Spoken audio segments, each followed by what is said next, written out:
Halo semuanya, hari ini kita akan belajar tentang tata laksana diare akut pada orang dewasa. Jadi, ada tiga tata laksana utama, sekaligus tata laksana yang paling mendasar yang perlu kita berikan kepada pasien dewasa dengan diare akut. Yang pertama adalah rehidrasi, yang kedua adalah pemberian anti diare,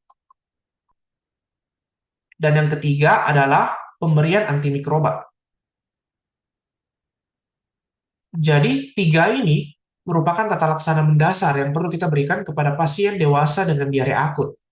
Untuk tata laksana lain, seperti misalkan pemberian probiotik, pemberian antiemetik, itu merupakan tata laksana tambahan.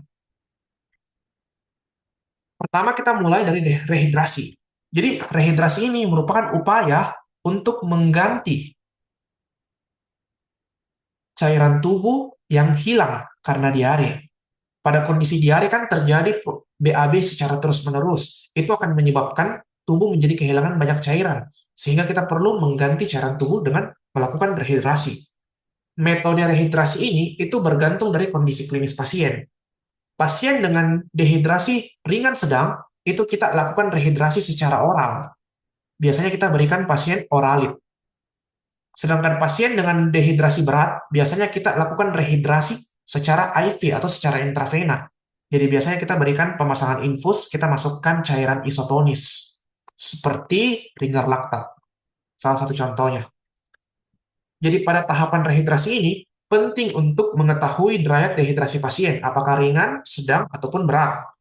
Bagaimana caranya? Cara mudahnya adalah seperti ini. Kita lihat dua parameter ini. Parameter yang pertama adalah GCS atau kesadaran, dan parameter kedua adalah tanda-tanda vital. Pada dehidrasi ringan, biasanya GCS pasien itu masih 15 atau masih normal, kesadarannya masih bagus. Dan tanda-tanda vitalnya juga masih bagus. Untuk dehidrasi sedang juga sama, biasanya kesadarannya juga masih bagus, tapi biasa pasien tampak gelisah.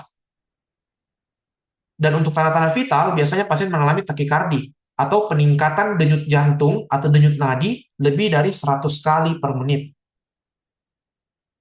Kalau pada dehidrasi berat, pasiennya biasa sudah sampai tidak sadar dan kadang bisa sudah jatuh ke kondisi shock. Nah, pada video ini kita tidak akan membahas secara mendalam mengenai bagaimana perhitungan cairan dan penentuan dosis cairan pada pasien dengan dehidrasi. Kita hanya akan membahas secara umum saja. Untuk pembahasan mengenai perhitungan cairan akan kita bahas di video lain. Kemudian yang kedua adalah pemberian anti diare. Jadi, anti diare ini tidak selalu bisa kita berikan ke pasien dewasa dengan diare akut. Anti diare tidak boleh diberikan pada pasien dengan disentri ataupun pasien keracunan makanan. Disentri ini merupakan infeksi bakteri. Diare yang disebabkan oleh karena infeksi bakteri yang kemudian menyebabkan pasien mengalami diare. Nah, disentri ini biasanya ditandai dengan adanya BAB darah dan juga demam. Jadi pada disentri dan keracunan makanan, kenapa kita tidak boleh memberikan anti diare? Karena bisa memperlambat penyembuhan atau bahkan memperberat gejala yang dialami oleh pasien. Kenapa? Karena pada disentri dan keracunan makanan, diare itu merupakan mekanisme tubuh untuk mengeluarkan toksin-toksin yang ada di dalam tubuh. Kalau kita berikan anti diare, maka BAB-nya akan menjadi minimal, sehingga toksin yang bisa dikeluarkan juga menjadi lebih terbatas. Nah, itulah alasannya kenapa anti diare tidak boleh diberikan pada kasus disentri dan juga keracunan makanan. Kemudian, apa anti diare yang biasa kita gunakan? Yang paling sering kita gunakan adalah loperamid. Itu yang pertama. Loperamid ini adalah turunan opioid. Nah, bagaimana loperamid bekerja? Kita pahami dulu bahwa patofisiologi dasar dari diare salah satunya adalah karena adanya peningkatan peristaltik. Peningkatan peristaltik membuat gerakan usus besar menjadi lebih cepat, sehingga penyerapan air menjadi terganggu. Penyerapan airnya menjadi terganggu. Opioid atau loperamid ini yang merupakan turunan opioid bekerja dengan mengikat reseptor opioid. Dia mengikat reseptor opioid sehingga akan menyebabkan gerakan peristaltik menjadi lebih lambat, membuat usus besar punya lebih banyak waktu untuk melakukan penyerapan air secara lebih maksimal dari zat-zat sisa makanan. Sehingga ketika zat-zat sisa makanan itu diserap airnya lebih banyak, maka gejala diare bisa lebih berkurang. Kemudian yang kedua adalah pemberian biasanya kita berikan juga bismut subsalisilat, atapulgit ataupun simeticon. Ini merupakan obat lain yang biasanya kita berikan, di mana ketiga obat ini bekerja dengan mekanisme protektan dan adsorban. Protektan ini berarti obat ini bekerja dengan cara membuat lapisan pelindung pada mukosa usus besar, sedangkan kalau adsorban berarti ketiga obat ini bekerja dengan cara mengikat bakteri ataupun kuman atau toksin yang ada di usus besar, sehingga dampak kerusakan yang disebabkan oleh bakteri ataupun toksin ini di usus besar itu bisa menjadi lebih berkurang.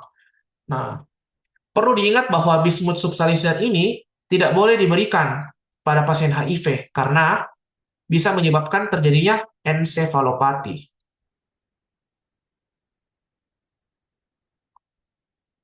Nah, ini merupakan dua gambar obat yang bisa kita jumpai pada di vaskes primer, ada loperamid dan juga ada atapulgit. Nah, ini adalah obat yang biasanya kita juga berikan pada pasien dengan diare. Kemudian yang terakhir adalah pemberian antimikroba. Nah, mikroba yang dimaksud di sini itu bisa berupa bakteri atau parasit. Pemberian antimikroba itu tidak boleh asal-asalan dan harus sesuai indikasi. Nah, pada kasus infeksi bakteri, biasanya pemberian antimikroba itu diberikan untuk bakteri-bakteri yang invasif seperti Salmonella, Shigella yang merupakan penyebab disentri, lalu ada Campylobacter, Yersinia dan juga Aeromonas. Nah, kalau misalkan bakteri yang menyebabkan diare ini merupakan bakteri invasif, biasanya kita bisa berikan antibiotik empiris seperti ciprofloxacin. Ini merupakan pilihan pertama. Atau alternatifnya adalah kita bisa berikan cotrimoxazole ataupun erythromycin. Tapi sebenarnya idealnya untuk pemberian antimikroba pada diare yang disebabkan oleh bakteri itu harus sangat-sangat spesifik idealnya. Spesifik dan sesuai dengan indikasi. Jadi kita harus tahu dulu apa kira-kira penyebab bakteri secara spesifik dari diare yang dialami oleh pasien, baru kita menentukan antimikrobanya. Sedangkan yang berikutnya adalah infeksi parasit. Jadi biasanya parasit yang juga sering menyebabkan diare itu adalah parasit yang namanya adalah Giardia lamblia. Gambarnya seperti ini. Nah, kalau infeksi parasit yang disebabkan oleh Giardia lamblia, kita bisa berikan tata laksana dengan menggunakan obat metronidazole. Jadi, sekali lagi saya ingatkan bahwa pemberian antimikroba itu harus sesuai indikasi.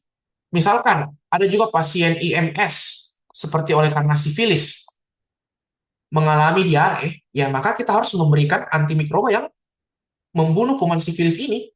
Karena kuman sifilis inilah yang menyebabkan pasien mengalami diare.